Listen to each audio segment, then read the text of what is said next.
Okay, let me ask you something.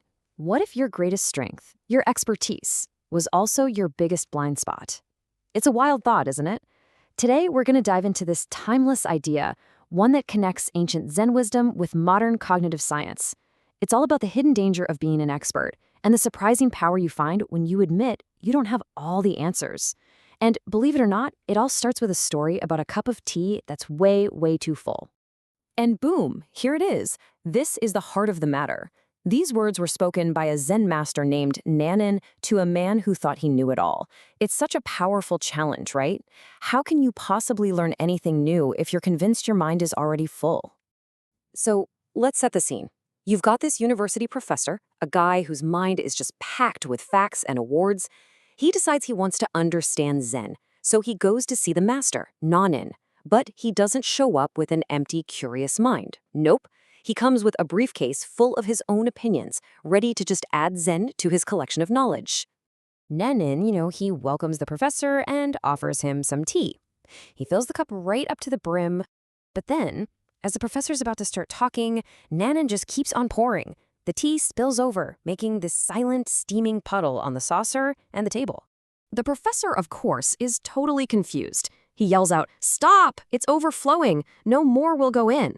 He sees a simple physical problem that needs to be fixed. It's just so obvious to him. And that's when Nanin drops the wisdom. The overflowing tea was never a mistake. It was the entire point.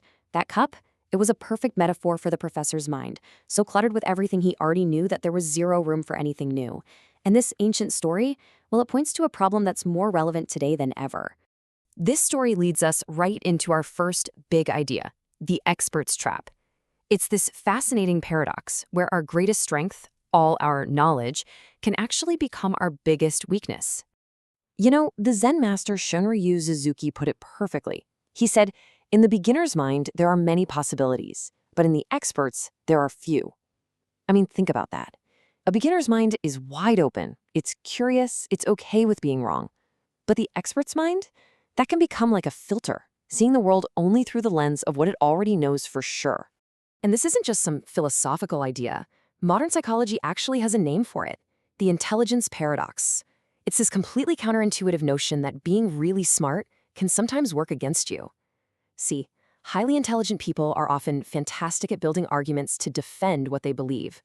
So good, in fact, that they can trap themselves in their own logic and completely miss a much simpler, better answer that's staring them in the face. So here's the thing. You really gotta get every success, every right answer, it adds another drop of tea to our cup.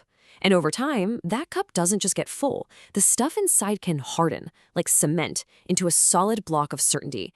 And when that happens, it's almost impossible to adapt when the world changes, or to even consider an idea that contradicts what we know. Now, this isn't just a personal flaw or something. It actually points to our second key idea. Our rationality is bounded. It's a fundamental truth about how all of our brains are wired. Okay, this concept of bounded rationality from the Nobel Prize winner Herbert A. Simon is a total game changer. It basically shatters the myth that we're all perfectly logical decision makers. The truth is, we are always working with incomplete information, we have limited mental horsepower, and the clock is always ticking. We just can't analyze every single option to perfection. It's impossible. So this really leaves us with two different ways to operate. We can try to optimize, which is this endless, exhausting search for the one single perfect solution, or we can satisfice. And satisficing is the art of finding a solution that's simply good enough, one that checks the most important boxes, and then having the wisdom to just move on. I love how Simon put it himself. He said, "We satisfice because we simply have not the wits to maximize." And accepting that isn't a sign of failure, it's a huge sign of wisdom.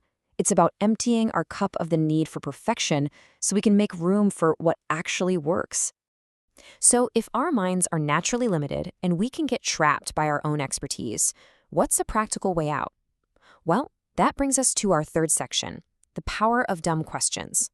The real secret to emptying our cup might just be a willingness to ask the simple stuff. The legendary physicist Richard Feynman was an absolute master of this. You'd have a room full of geniuses nodding along, all pretending to get some super complex idea, and Feynman would be the one to raise his hand and ask something incredibly basic, like, "Wait, Can someone please just tell me what a cathode is again? To Feynman, these so-called dumb questions were a secret weapon. He just wasn't afraid to look foolish for a second because he knew that by going back to the absolute basics, he was building his understanding on a foundation of solid rock. And in the process, he'd often find a fatal flaw in the logic that all the other experts had just glossed right over. And this process, it's now known as the Feynman method. It is such a powerful way to empty your own cup. It's simple. First, pick something you think you know really well. Second, try to explain it in super simple terms like you're talking to a fifth grader.